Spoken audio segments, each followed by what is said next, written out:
aquí están enterrados 81 españoles muertos en ese campo. Otros han muerto en el hospital de Cefrón y otros en el hospital de Montauban. Algunos en el manicomio porque se volvían locos en esos campos, en fin, que había toda clase de enfermedad, pero la mayoría de ellos han muerto de las condiciones de vida infrahumanas que han tenido, de neumonía, de tifus, de cosas así, y muertos a una edad que no son edades para morir, 18, 19, 25, el más viejo de los que están aquí tendrá unos 50 años, pero la grande mayoría tienen todos menos de 30 años. Estamos aquí a cerca de 5 o 6 kilómetros del campo, completamente al otro lado del pueblo de Cefrón. O sea que esos hombres eran indeseables hasta muertos.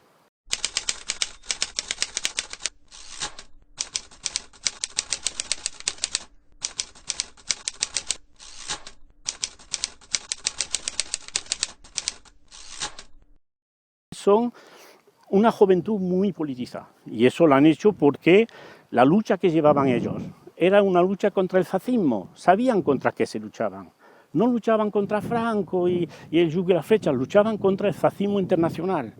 Para los republicanos, eso de guerra civil no existe. La guerra de España es una guerra antifascista.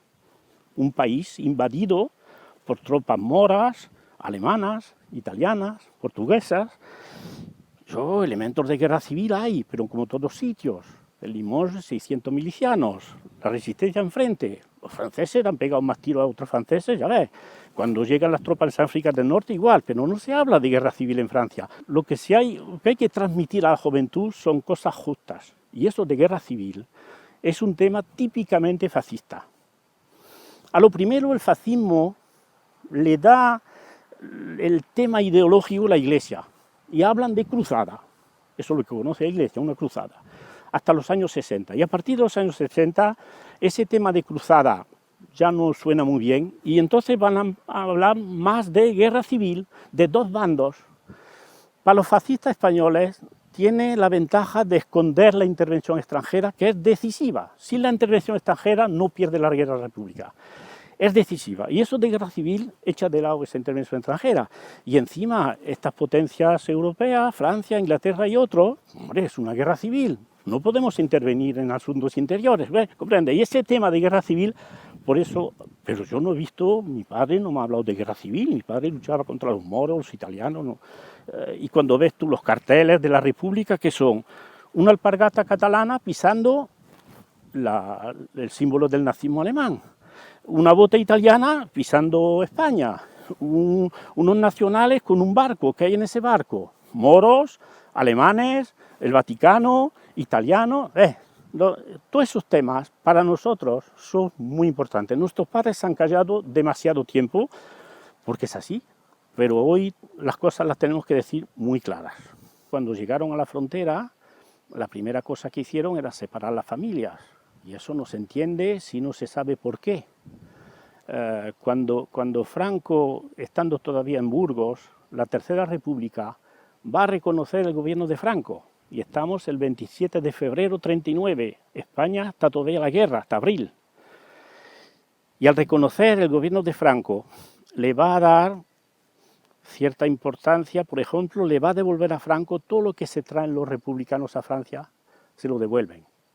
Los rebaños, miles de camiones, de tanques, de armamento, todo lo que se traen para acá los españoles, el gobierno de la Tercera República se lo va a devolver a Franco. Le va también a devolver a Franco el oro, que se habla mucho del oro de Moscú, pero el oro de la corona de España está en Mont-de-Marsan, muy cerca, 40 toneladas, que hubiera podido servir a pagar el hotel a toda esa gente muy fácilmente, durante meses y meses. La población que llegó del norte de Holanda y Bélgica no los trataron así. Entonces le devolvieron también a Franco ese oro. Y impidieron a esas fuerzas jóvenes de ir a luchar otra vez en Valencia, Madrid, Alicante y toda esa bolsa de España que luchaba. Es lo que pasó en 37. Cuando las tropas italianas conquistan el País Vasco y que hay esa huida de los españoles a Francia por San Sebastián, van a entrar en Cataluña otra vez siguiendo luchando. Eso es lo que querían hacer, o sea que el término de retirada Es un término que se ha guardado hoy como un término genérico, pero que es una estrategia militar. Regresar para seguir luchando. Y eso es lo que querían hacer, entrar a Francia, dar la vuelta y entrar otra vez a luchar. Y eso, como han reconocido la Tercera República, el gobierno de Franco, han impedido a esa juventud de ir a luchar. Por eso esa separación de las familias, de un lado los heridos, las mujeres, los viejos, los niños, y del otro lado, a partir de 15 o 16 años, todo el que podía ir a luchar a España, encerrados en el campo de la costa con los senegaleses. La masa de esos españoles van a llegar entre el 5 y el 12 de marzo en la estación de Borredón, que está a unos 3 kilómetros al norte del pueblo más grande, la estación más grande de aquí, que es Causade. Van a llegar 16.000 soldados republicanos viniendo de la costa, Argelés, en Ciprién y todos los campos que había allí. Un tren por la mañana, un tren por la tarde, algunas veces un tren por la noche. En marzo de ese año, un invierno muy frío, lluvia, nieve, barro, y el campo no estaba hecho, no había nada. Entonces van a llegar no en el campo de Judes, que lo que llaman hoy, sino una colina que hay alrededor de una iglesia que se llama el campo de la Lande. Ahí es donde los trajeron los primeros. 2.000 o 3.000 hombres que pusieron ahí, apañaros como podáis, bajo la lluvia y el mal tiempo. Algunos levantaron lápidas del cementerio que hay allí para meterse al abrigo, en fin, cosas terribles. Y sin comer, con muy poca, en fin, en condiciones donde no había nada para abrigarse, ni una barraca. Y poquito a poco, los días siguientes, ya les trajeron las planchas, las puntas, en fin, lo que hacía falta para que ellos mismos construyeran su propia cárcel. Y en condiciones, ya digo, muy malas, muy poca comida. Uno de nuestros socios de joven cuenta cómo tenía 5 o 6 años, su madre le traía comida a su padre al campo de Setfón.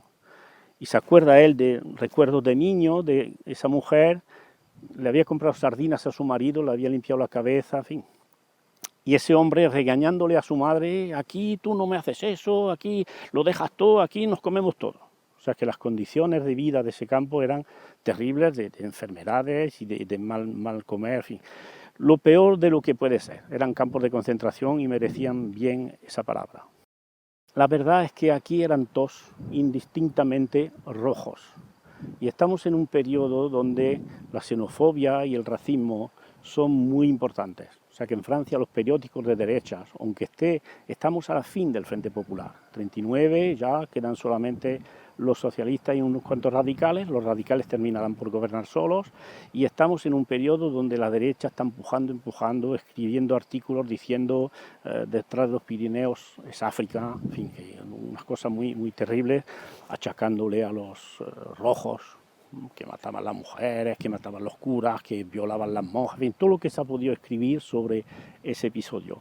Y llegaron aquí con el pueblo, algunos los acogían bien, y menos mal, las organizaciones sociales, pero la mayoría, en fin, los gobernantes y la mayoría los consideraban como muy peligrosos, muy peligrosos. Y el 3 de septiembre va a empezar la Guerra Mundial. Septiembre, que son las cosechas, la uva, en fin, las vendimias.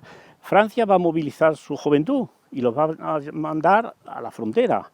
En la frontera alguien tiene que hacer esas cosechas y entonces van a encontrar en esa juventud española una mano de obra gratuita. O sea que eso sí, cuando tú empleas a alguien a trabajar y que no le dan nada más que la comida y la cama, se llama la esclavitud, es así. Entonces lo meten en esas compañías de trabajadores que muchos se negaron en ello, que no querían ir a trabajar en esas condiciones. También les decían, si queréis podéis volver a España. Algunos se fueron, porque la propaganda franquista consistía en decir, si no tenéis sangre en la mano podéis volver que no os pasa nada. Todos o lo fusilaron o terminaron en campos de concentración o con 30 años de cárcel en España.